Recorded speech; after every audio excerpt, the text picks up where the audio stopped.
Alexi, welcome back, my friend. Today we are talking Major League Soccer, and they just came off the Club World Cup. Well, they got eliminated probably 2 weeks ago. Inter Miami did. Mhm.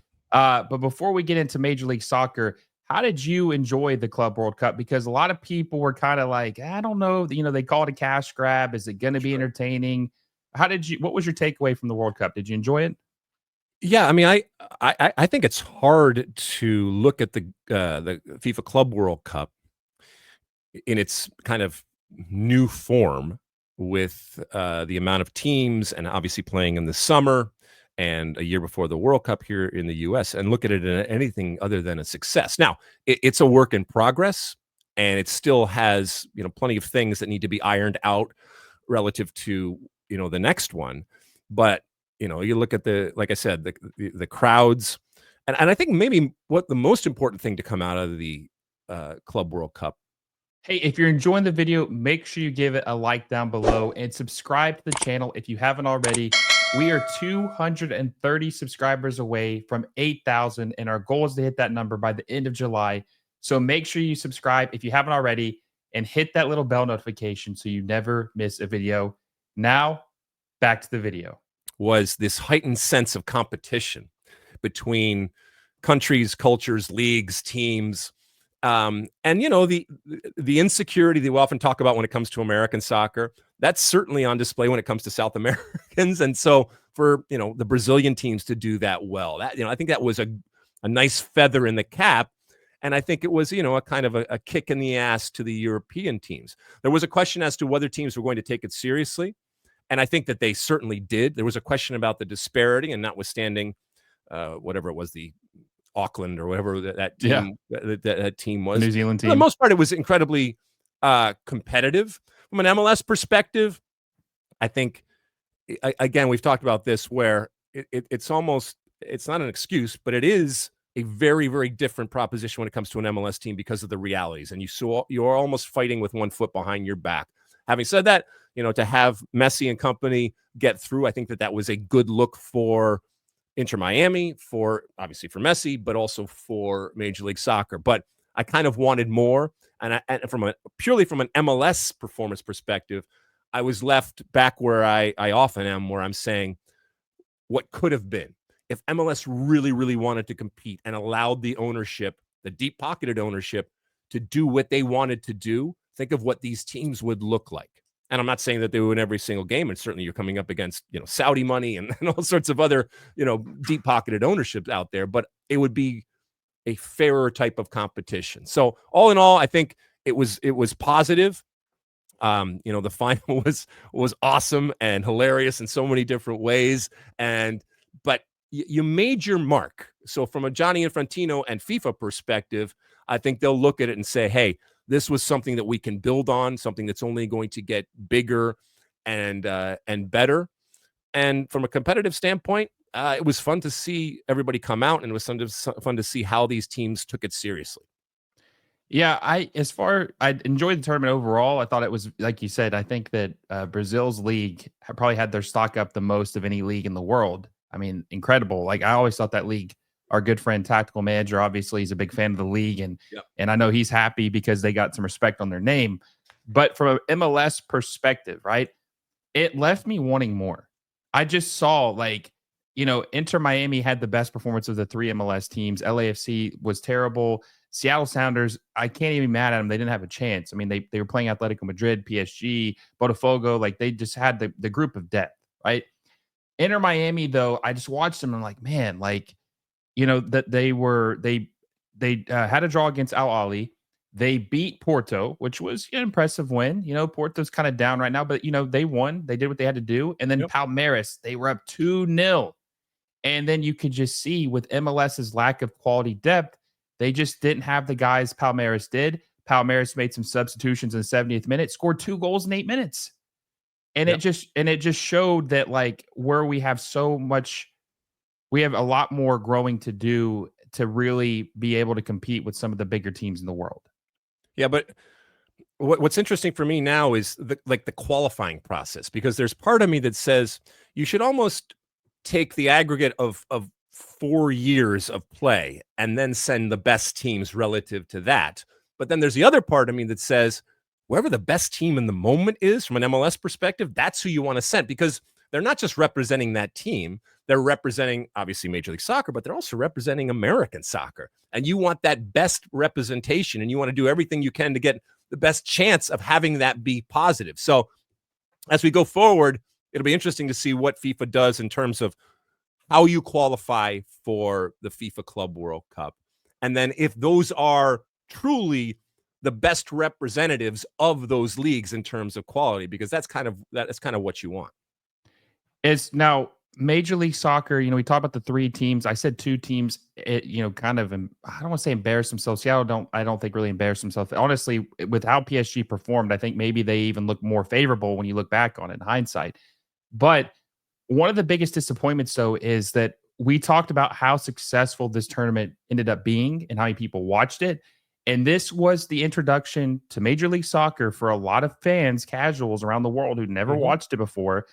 And their impression was LAFC got embarrassed. They didn't win a single game.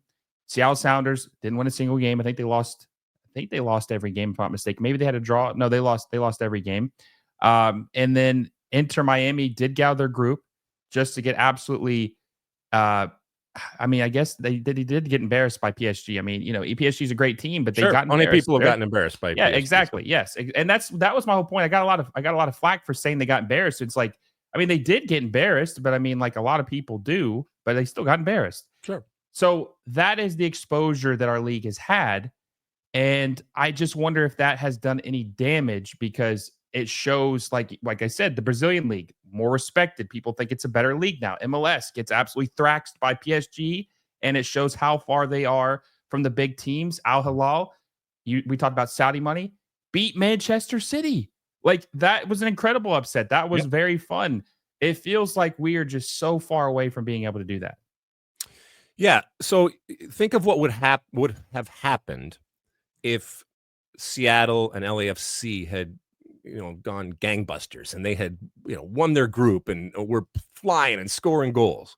You don't think that MLS would have been promoting that? Yeah. They would have been screaming it from the rooftops, as they should, because of what it represents. And so, that they didn't go through. Yeah, it's not a good look for the teams. It's not a good look for MLS. Does this mean that, MLS is going on anywhere? No. But it goes back to what we've always talked about. MLS's problem isn't that there aren't soccer fans. There were thousands of soccer fans that showed up to watch the FIFA Club World Cup this summer. How many of them are actually MLS fans? And to your point, did you convert anybody?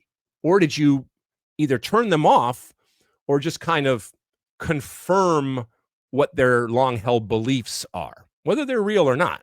The perception that people have of the league is that it's not as good as elsewhere, and they don't care about the structure and some of the realities when it comes to what's going on, or the parity that I think makes it incredibly unique and therefore incredibly competitive. We can talk about Messi here in a second, but that Messi is doing what he is doing right now in a league of manufactured parity. And look, I know Inter Miami is, there are still haves and have-nots, but still, relative to most places that Messi has played in most places around the world, he's doing this playing against teams that have, because of the structure of the league, manufactured parity. Anyway, ultimately, yeah, it's not a good look, but it's not, MLS is going to be fine in that you're just going to continue on. But I don't want to just continue on, especially with the World Cup coming next summer. I've always wanted this to be, hey, let's do that moonshot. I think I've talked to you about this before. Let's do that thing that hasn't been done before. And there's never been a better time. And we just we talk about it, but it never actually gets done. And again, it's other people's money. So, well, that moves me into my next point. I think we could be seeing that because there's reports that Rodrigo De Paul is very close to signing with Inter Miami. I got a lot of flack for saying I think he's a top 15 8 in the world. I think that's debatable, right? He's literally a starting midfielder for the best team in the world, the reigning, World Cup champions. He plays for Atletico Madrid, top team in the world. He's only 31 years old. It's not like he's way past his prime. This is a guy that MLS traditionally does not get. This has Saudi written all over it, right? Mm-hmm. This is their sweet spot. So anyway, they're going to likely sign him. They already have 3 DPs, Alexi. They have Jordi Alba, who's making $6 million a year. He cannot be bought down. They have Sergio Busquets making $9 million. He cannot be bought down. And then Messi, obviously, he's making $20 million. He cannot be bought down. This kind of makes me wonder if they're kind of pushing the envelope and forcing the league's hands. I remember in 2019, the LA Galaxy had 3 DPs. They had Ramon Alessandrini, Jonathan Dos Santos, Giovanni Dos Santos. Zlatan had played on a TAM deal that first year in 2018. Yeah. People were saying that LA Galaxy might push the issue, sign Zlatan to a DP deal, and just kind of like force the league's hand, say, okay, yeah, we got 4 DPs. What are you going to do about it? You know, like, what are you guys going to do? But they ended up not doing that. They ended up getting rid of Alessandrini and, or maybe they ended up buying Giovanni Dos Santos out. I can't remember which one got bought out, but they moved off of one anyways, had 3. They got down to the limit. So Inter Miami, I don't think they can get rid of one of these guys unless Sergio Busquets retires. I mean, is that a good thing? Do you want a team to kind of like be brave and say, hey, listen, I'm taking a stand. We want changes. We're going to push the issue. Yeah, for all the manufactured parity, I think it's important to note that MLS by design is also very flexible. And it's had to be. And by the way, you mentioned when Zlatan came to the league, you know, he was a TAM player. So things can be done. And by the way, things should be done. I look at it as progress. I look at it as this helps people. And yes, I want the league to stay competitive, and I want it to stay.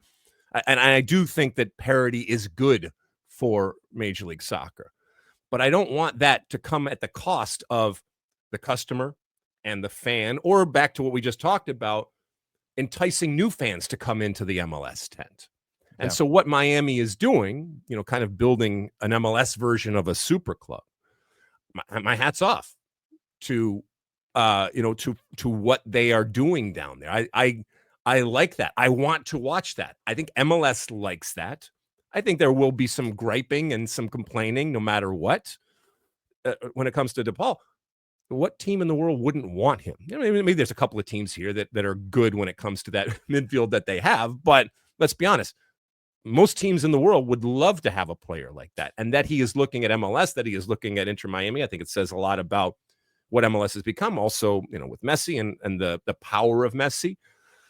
But where there's a will, there's a way, and they will find a way to do this because it benefits the league.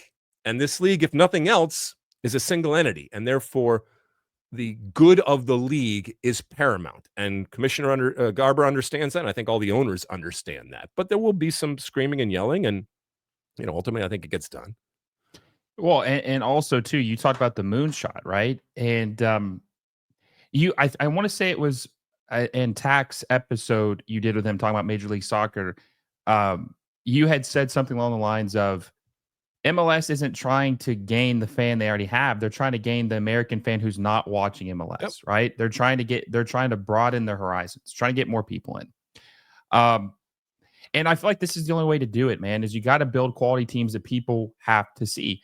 Now, I'm not saying that Rodrigo De Paul is going to move the needle from a viewership standpoint, because, you know, let's be honest, if you're not watching because of Messi, you're not going to be watching because of De Paul, right? That's just not going to happen. That's a different. But collectively, if you can build a team good enough to where people are like, hey, that team's led by Messi, but they're also, look who they got. They got this guy and that guy and this guy. Like, that's a quality team. And my biggest gripe with the mishandling up to this point is that you would think if you were ever going to do something bold, drastic, you would do it before the World Cup, because you would be leading into the hype, the possible new viewership, and just all the headlines, right? So I'm wondering if maybe something changes because of that. I don't know. Like you said that Major League Soccer was kind of built to change and like be fluid with how they do things. But this is the things we need to keep seeing. We need to see if a player wants to sign with Inter Miami, why are we stopping him? Like 10 years ago, sorry to go on a rant, but 10 years ago, Major League Soccer had an issue convincing players to come here because they thought it might be career suicide, that they wouldn't be able to get a leap, a step to Europe, or maybe to a prominent team in South America. That's not an issue anymore. Yep. We've seen plenty of players come here and then get a big move. So I think MLS, it used to be players didn't want to come here, but now it's Major League Soccer standing in its own way. Yeah. So, Jorge Mas down in Miami, I love that guy Yeah. because I think he wants to push the envelope.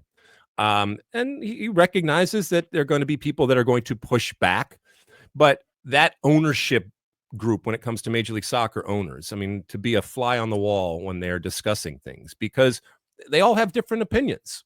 They're all part of this entity, but they all have different opinions about going forward. And sometimes you have to push people, sometimes you have to pull people, sometimes you got to break some stuff along the way. And I just think that Jorge Mas, is what I love about not just people in soccer, but I guess in Americans, right? Big, bold, and I use this term intentionally, arrogant, but in the most positive sense, in that he wants to do things that haven't been done before, and he wants to be allowed to do things that haven't been done before, and he recognizes there's going to be pushback and some legitimate and fair pushback, but I'd rather have somebody have a plan that at times is flawed than have no plan at all. And I love the fact that he is pushing and pulling everybody into a better place because he wants to do things great for his team and in turn make it great for everybody else.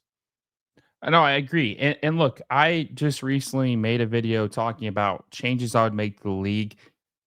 Parity is good, but mediocrity is not. And I feel like with the structure Major League Soccer has, it's not good parity. It's kind of like keeping the better teams down to match the level of the bad teams rather than trying to entice the bad teams to catch up to the good teams, which I think is what a lot of our other leagues do. Other sport leagues in the United States, they try to, encourage the bad teams to try to compete with the better teams. And also, too, I've said this numerous times, the playoff system kind of promotes parity because it's one of a kind. A lot of the big soccer leagues around the world don't have a playoff system. There is no chance for Atlanta United to knock off Inter Miami in the first round at any other league around the world. And I would like to believe that if there was like let's say an 8-team playoff in the Premier League, right? Do we really think that there would be the same champion every single year? Because one bad game can happen and knock you out. I love So playoffs. Love yeah, playoffs. no, I do too. It's our Americanism, right? It's our it's the American in us. But that is kind of, I think that with the fact that you don't have Pro Rel and you have the playoff system, that is your parity. That's your golden ticket. It happens in every other league in the United States. A team that's maybe not as talented gets hot at the right time, goes on a Cinderella story, wins the whole thing. That is your parity. Yeah. I mean, it ultimately goes back to, and we've talked about this before. And again, I always say it's other people's money and we're good at spending other people's money. But I mean, if we don't want to be the best in the world, then what the hell are we doing? Yeah. And it'd be one thing if we couldn't be the best in the world. But I fundamentally believe that MLS could be the best league in the world if they wanted to. And at the very least, I'd like to see what it looks like. In my lifetime, I'd like to see what it looks like to try to be the best in the world. And to your point, it doesn't mean that there's a major disparity. You can put a floor about how much people have to spend. Yeah. So that, and that floor might rival some of the great leagues around the world. And so automatically, and just spending money doesn't necessarily give you the best league in the world. It has to be done strategically. I recognize that. But, it is the ultimate American both struggle, challenge to try to do things that haven't been done before and that people say can't be done. And I think MLS is ripe for that traditional type of American action to be put behind it so that we can see something that we've never seen before. Well, you had mentioned earlier, a lot of people like to spend other people's money, and you would like to be a fly on the wall in one of those owners meetings, right? So I want to see what you think or like what your theory is. Why do you think these owners, Inter Miami spending $46 million this year on their salary payroll, right? Why do you think the owners are so hesitant to do anything? Why are they hesitant? They have the money. They are already spending it on paper they are spending a lot of money. They're just doing it in a uh, at a disadvantage, essentially. Like they're not being able to spend it more freely, but not necessarily. They don't have to spend more. Just be able to do it a little bit more fluidly. Yeah, I mean, look, first off, 30 years. And that's an incredible thing to look at. Most successful professional soccer league in certainly American history and certainly in Canadian history. So there is a tradition of success both on and off the field. You look at the infrastructure with the stadiums. You look at, I mean, just the fact that it lasts this long and with an incredible history of defunct and folded leagues. So they can certainly look to that. But I know we want more. And again, we want them more. We want more by telling them to spend more money or to spend money in a different way. If you just took the money that they spent and just spread it equally around players, it doesn't necessarily mean that you would have a more attractive product. Because you look at Messi and you look at those that actually do sell tickets and make people interested in. There is a star factor that MLS has recognized, that all leagues have recognized going forward. But I also think that there is a real kind of ownership clash of not just generations, because it's not just relative to age, but of this is how we've always done it. And this has gotten us success. So why would we change it? And some owners that would say, look, if you start spending more money, then it puts pressure on me to spend money. Maybe I don't want to do it. Maybe that's not in my game plan or my, overall business plan for what I want to do. And I'll be shamed into having to do that. Now, we would look at that as saying that's not necessarily a bad thing. But again, you have bought into this league.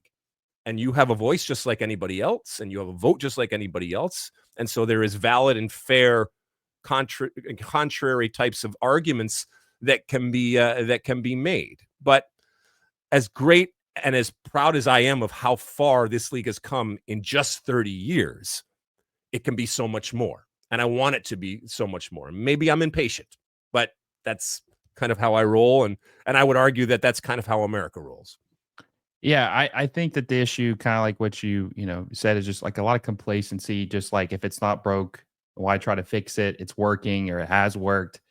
And maybe they just have some PTSD, man, that they just don't want to take a chance of maybe blowing the top off, and then because they don't want to take a chance of everything happening that could put the league in jeopardy. But I think we're way past that. Like you said, we're 30 years. People know, like they're craving soccer in this country. So I don't really think that that's really a risk anymore. But one thing I wanted to talk to you too about a certain player who looks to be on his way to MLS.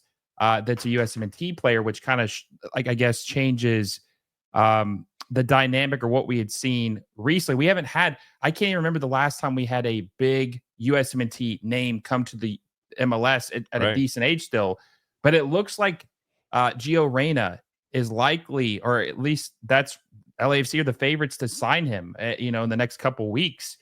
Do you think that would help the league at all to have another? Like, do you think one of the biggest struggles in MLS is that we haven't really had that USMT star power in a long time? No, I don't think that. Weston McKennie, for example, coming to MLS isn't changing MLS. Okay. And certainly Gio Reyna coming to MLS isn't changing it. I hope it works out for him. We all recognize the talent. We all recognize that it has not been great over the last couple of years. It'll be really interesting to see what Gio Reyna looks like in Major League Soccer. And if that talent that we all think is there can return or show up in the context of Major League Soccer, because everything we just talked about when it comes to Major League Soccer applies to Gio Reyna, right? He's going to LAFC, which is a good team, not a great team, and he's going to face a lot of competition in terms of the teams that he is playing against. I would even think within the team to get on the field, and I hope it works out. But never has somebody been given more opportunity and more chances. And that's relative to the talent that he has, but more importantly, the potential. And at some point, you got to fulfill that potential on your own. And he still has not done that. And it's a little disappointing, but I wish him well. And like we said earlier, got to play. And we were talking about the U.S. Men's national team in our previous show. Yeah. When it comes to Matt Turner, you got to play. And so for Gio Reyna, all I want to do is see him actually play soccer on a consistent basis and stay healthy. And that's not always easy for him either. Yeah. And if this is the best possible situation to get that Gio Reyna on the field, then great. But it's not going to come without challenges and competition out there. Well, the only reason I say that about the USMT or about MLS and maybe growing the audience is because there is a huge disconnect with a lot of USMT fans and MLS fans. Like every USMT fan is not an MLS fan, and I don't think every MLS fan is a USMT fan.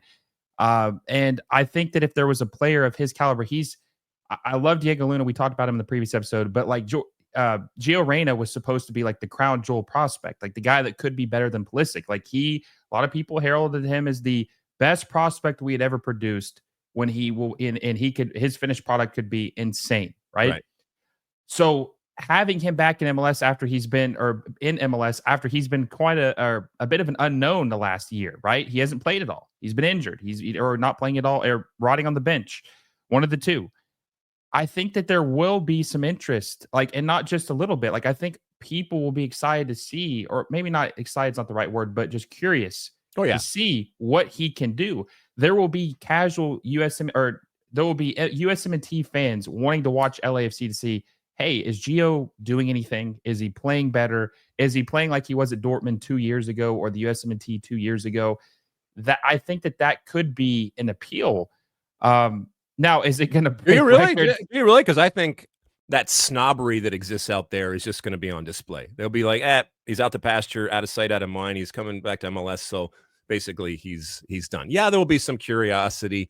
But I think for the most part, if people don't like MLS, I think it is specific to the fact that they don't think that it's good and they think that it lacks quality. And so Gio Reyna coming to MLS doesn't suddenly change that for people. Well, here's the unique situation, though.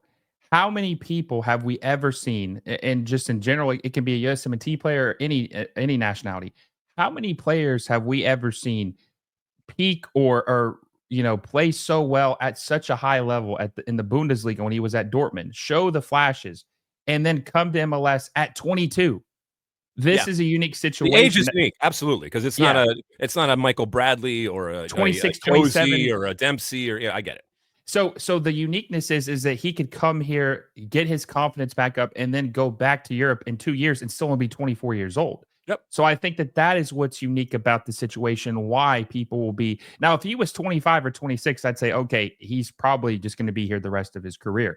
But the fact is he has a chance to come here, play well. And we talked about earlier, all these players that have come to MLS and built a name for themselves and got a big move abroad, he could do the same thing. And he's going to be at a club that gets a little bit more eyes than the average MLS club because he's in LA. He's playing for a big team. He's going to get a little bit more. It's just collectively going to be a better situation for him.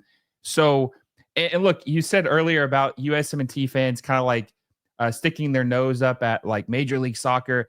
And I think a lot do on the surface level, like in public, but I think they're still going to watch.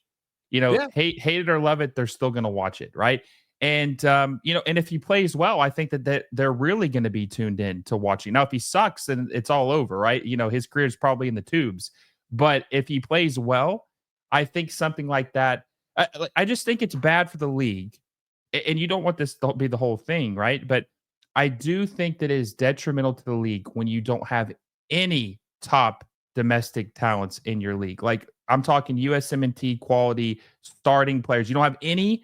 That can be detrimental to your league. Yeah, but they're the architects of this, right? So a lot of these players that we talk about have either played in MLS or grown up in the MLS system, and so we've given them the platform, and then moved on. Because let's also be honest, from an MLS perspective, that's been the strategy to do that.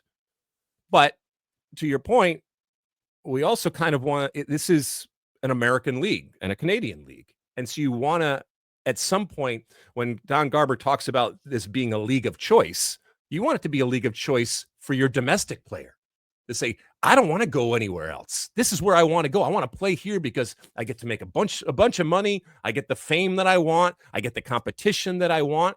And that's a long way off because a lot of players have dreams and ambitions because of what they see overseas of doing that. And I totally recognize and respect that. But that's the challenge for MLS. And maybe one of the ways that you do that is by retaining that talent and saying, no, we are going to make it so attractive that you don't want to go anywhere else. But like I said, that's a long way off. I agree. And my whole perspective too is that it's better for a guy to be playing in Major League Soccer regularly than rotting on the bench, getting no minutes, and just wasting his potential away. Matt Turner was an example. He should have, knowing what we know now, he probably should have never left the Revs. He should have stayed there the whole time. He'd be in much better form. He'd probably be the starting goalkeeper, no questions asked. Hindsight's 2020, but that use your past experience is, for your future, right? To kind of guide you. And so hopefully they will see like, hey, maybe this isn't the best move for me to go right now. Maybe I should stay just a little longer. Or like in Gio's rare situation, come back for a year or two, try to get my confidence back up, my form back up, and then maybe go back to Europe. And I want to preface this. I'm not saying I want Gio Reyna to stay in MLS the rest of his career. I just think it's a good opportunity to get his confidence back up and help him maybe get back to where he was a couple seasons ago. And to your point, he might be a very different person right now. He was, as we know, a teenager when he went over to Europe. And who knows, maybe he's another Landon Donovan, where this is, when I say this, I mean the United States and home, I guess it would be, this is where the best version of him shows up. This is the ideal, right? Yeah. This is where the best version of it. Now, maybe there's other opportunities that he would look at, or maybe he says, you know what? I love it here. I get to, play in front of my family and friends in a country that I'm comfortable in an environment that I'm comfortable in. This is my best soccer.